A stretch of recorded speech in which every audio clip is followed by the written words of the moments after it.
bem-vindos ao nosso Deep Dive. Olha, hoje a gente vai analisar uma decisão bem importante do STJ, Superior Tribunal de Justiça. Exato. Veio lá no informativo 865, agora de outubro de 2025. E mexe com o processo administrativo, né? Estadual, municipal. Isso. Pensa assim, 2 processos iguais, um federal, outro estadual. Os 2 ficam parados lá na burocracia. Por que um pode, caducar, prescrever, e o outro não? É a pergunta de ouro, né? Exato.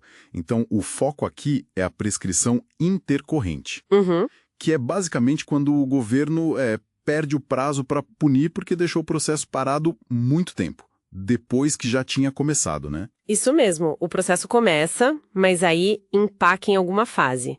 A dúvida que o STJ respondeu foi: a regra que vale para a União, para os processos federais, se aplica também para estados e municípios? Ou cada um tem sua regra? E aí, o que o STJ disse? Então, a discussão veio num caso específico, um agravo interno lá de São Paulo. A briga era justamente essa: aplicar ou não a Lei 9.873 de 99. Aquela que fala dos 3 anos. É essa mesma. O parágrafo 1º do artigo 1º diz que se o processo administrativo federal ficar paralisado mais de 3 anos esperando um julgamento ou um despacho, pronto, prescreveu. Prescrição intercorrente. Certo. 3 anos parado na gaveta federal, já era. Exato. Só que o RTJ bateu o martelo.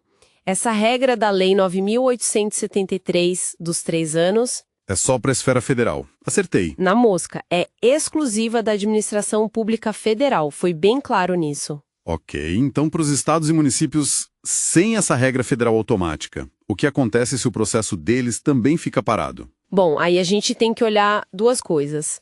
Primeiro, se existe uma lei estadual ou municipal específica sobre prescrição intercorrente. Alguns têm, outros não. E se não tiver? Aí não prescreve nunca por ficar parado? Calma, não é bem assim. Se não tem lei local, a regra que vale é outra, bem mais antiga, o Decreto 29.110, lá de 1932. Nossa, de 32? E o que ele diz? Ele tem uma lógica diferente. O artigo 4º desse decreto diz que a prescrição fica suspensa durante a tramitação do processo administrativo. Suspensa? Como assim suspensa? Para o relógio? Isso. Pensa que o prazo para punir tem um cronômetro. Quando o processo administrativo é aberto formalmente contra alguém, esse cronômetro pausa. Ele para de contar. Ele só voltaria a correr teoricamente depois que o processo acabasse de vez. Ou, claro, se uma lei local específica mandar contar diferente. Entendi. Então, diferente da lei federal, que tem um limite de 3 anos de paralisação, esse decreto antigo simplesmente congela o prazo enquanto o processo existe. Exatamente. Enquanto o processo está tramitando, mesmo que na prática esteja lento, parado numa mesa, o prazo prescricional não corre segundo o decreto de 32. É uma diferença crucial. Peraí, então isso quer dizer que um processo punitivo, estadual ou municipal, sem uma lei própria sobre isso, pode ficar, 5, 10 anos parado numa fase qualquer e o governo não perde o direito de punir? Se a única regra aplicável for o decreto de 32, sim. A consequência prática é essa.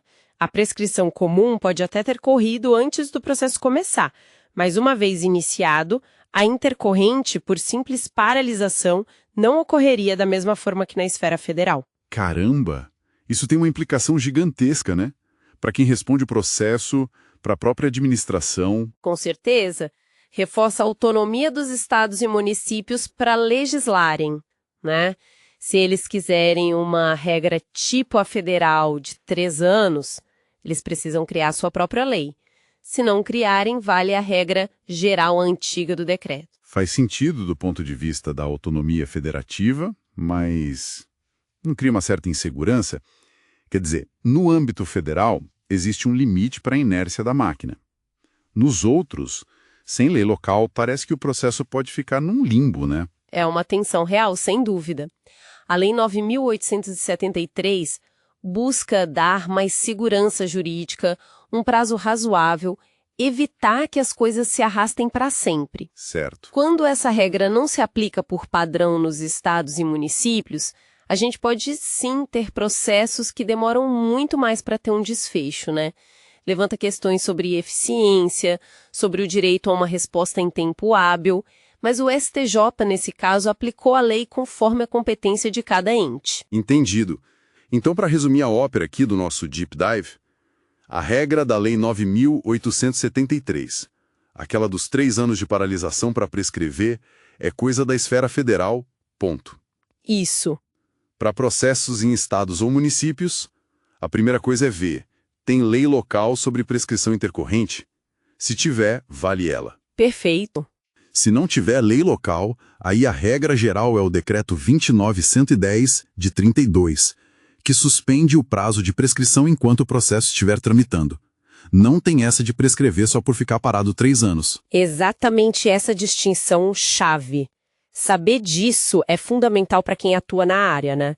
Seja como advogado, servidor, ou mesmo cidadão respondendo ao processo. Evita aplicar a regra errada no lugar errado. Com certeza. Evita surpresas e ajuda a montar a estratégia correta, né? Sem dúvida.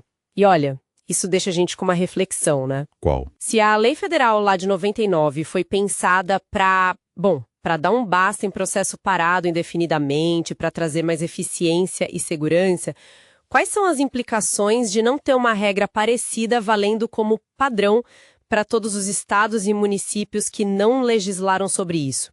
Fica aí a pergunta sobre o equilíbrio entre o poder-dever do Estado de apurar e punir e a necessidade de agilidade e segurança para o administrado.